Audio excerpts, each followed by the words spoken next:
making racist comments against Letitia James, against Fonnie Willis, against those prosecutors that happen to be people of color, just because they're black. I guess he didn't, maybe they didn't fit that into his speech. Listen, first it was Navalny, and now it's the African-American community.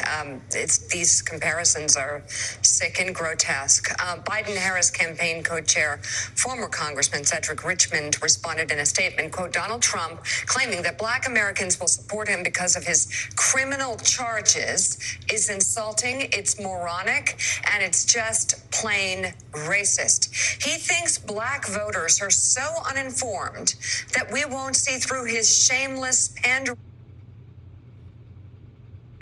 He has another thing coming. So John Heilman, then there's Tim Scott. I don't know. It's very, on the Republican side, the Trump acolytes, those that just stay with him through anything, it's beyond hard to watch. How do you think the overall black community will respond to this? Remember his comments the first time around. What do you have to lose?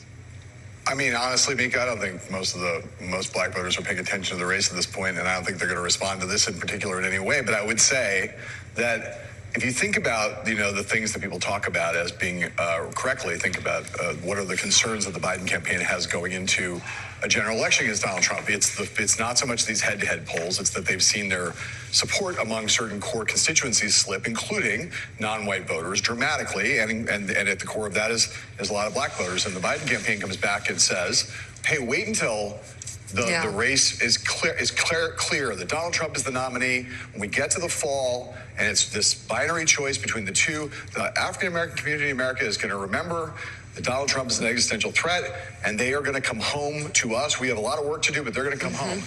These kinds of comments, and not these comments specifically, but the fact that Donald Trump will make this kind of comment. He's made these kind of comments for years. As Rev points out, he will make them into the future because this is who Donald Trump is. I only see black faces. Look at how far I've come. Ha, ha, ha. That is the kind of thing that Trump will say, has been saying it for a long time, will keep saying it, and that is why the Biden campaign is right.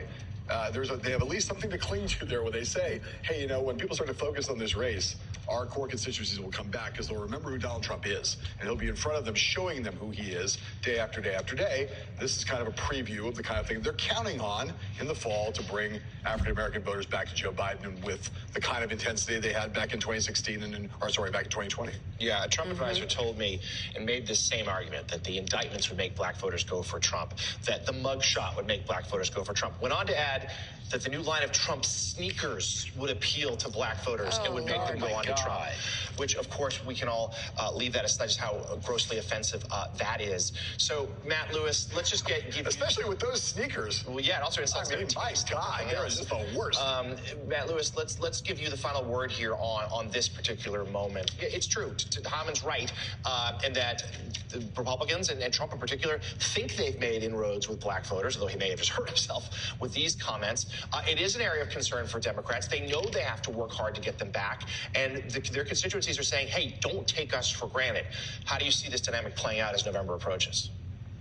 Well, to me, what's so interesting about this is, first of all, this is almost trickled down, right? So, like, Donald Trump didn't come up with the bogus "I'm Navalny," even though he unveiled it at CPAC last week. He didn't come up with that. That came from Dinesh D'Souza, Lee Zeldin.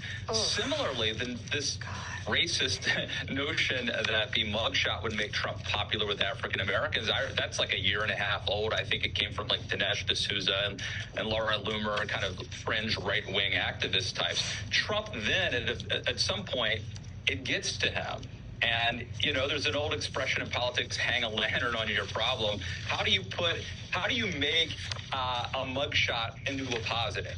How do you make the fact that you've been supporting Putin for all of these years and his opposition leader was just poisoned, or not, he was poisoned, then went to jail, died in jail? How do you put a happy face on that if you're Donald Trump?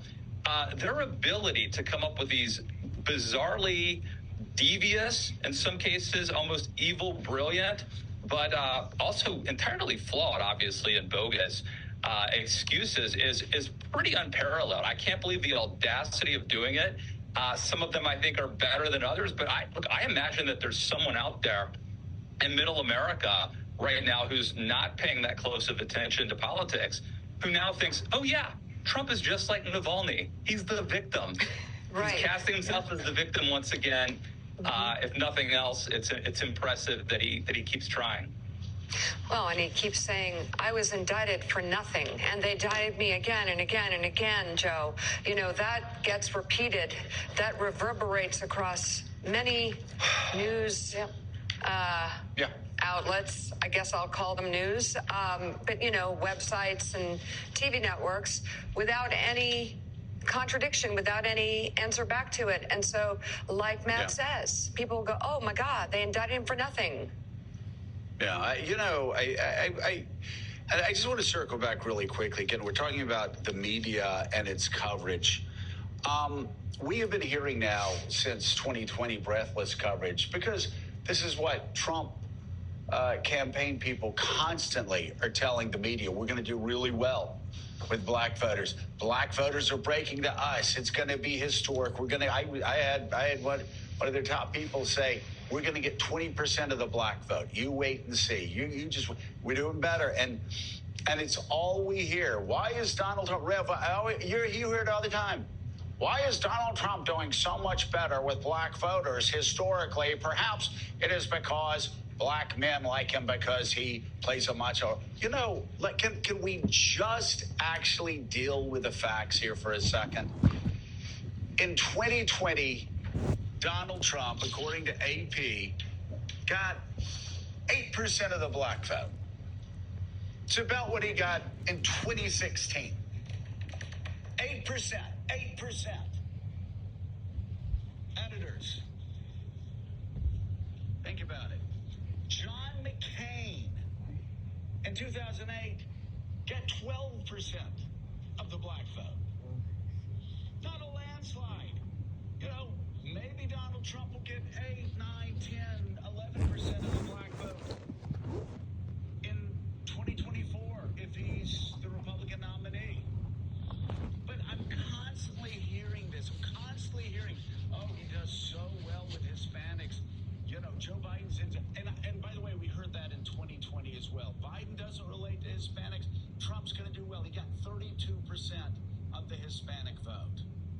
When I was a Republican, all I heard and all I read were stories after story after story after story about how Hispanics hated Republicans because Republicans like Mitt Romney only got about a third of the vote. Now Trump does it, and he's somehow breaking the, this is like Trump running around saying, I have the best economy ever, when he had the worst economy ever since Herbert Hoover. He had the worst economy since Herbert Hoover. And even before COVID, he ranked 7th since like 1960. And just he said it so people believed it. But could you bust open this lie about Donald Trump doing well against black voters? Because it's a lie. The data shows it's a lie. And the data shows that people in the media keep repeating this lie.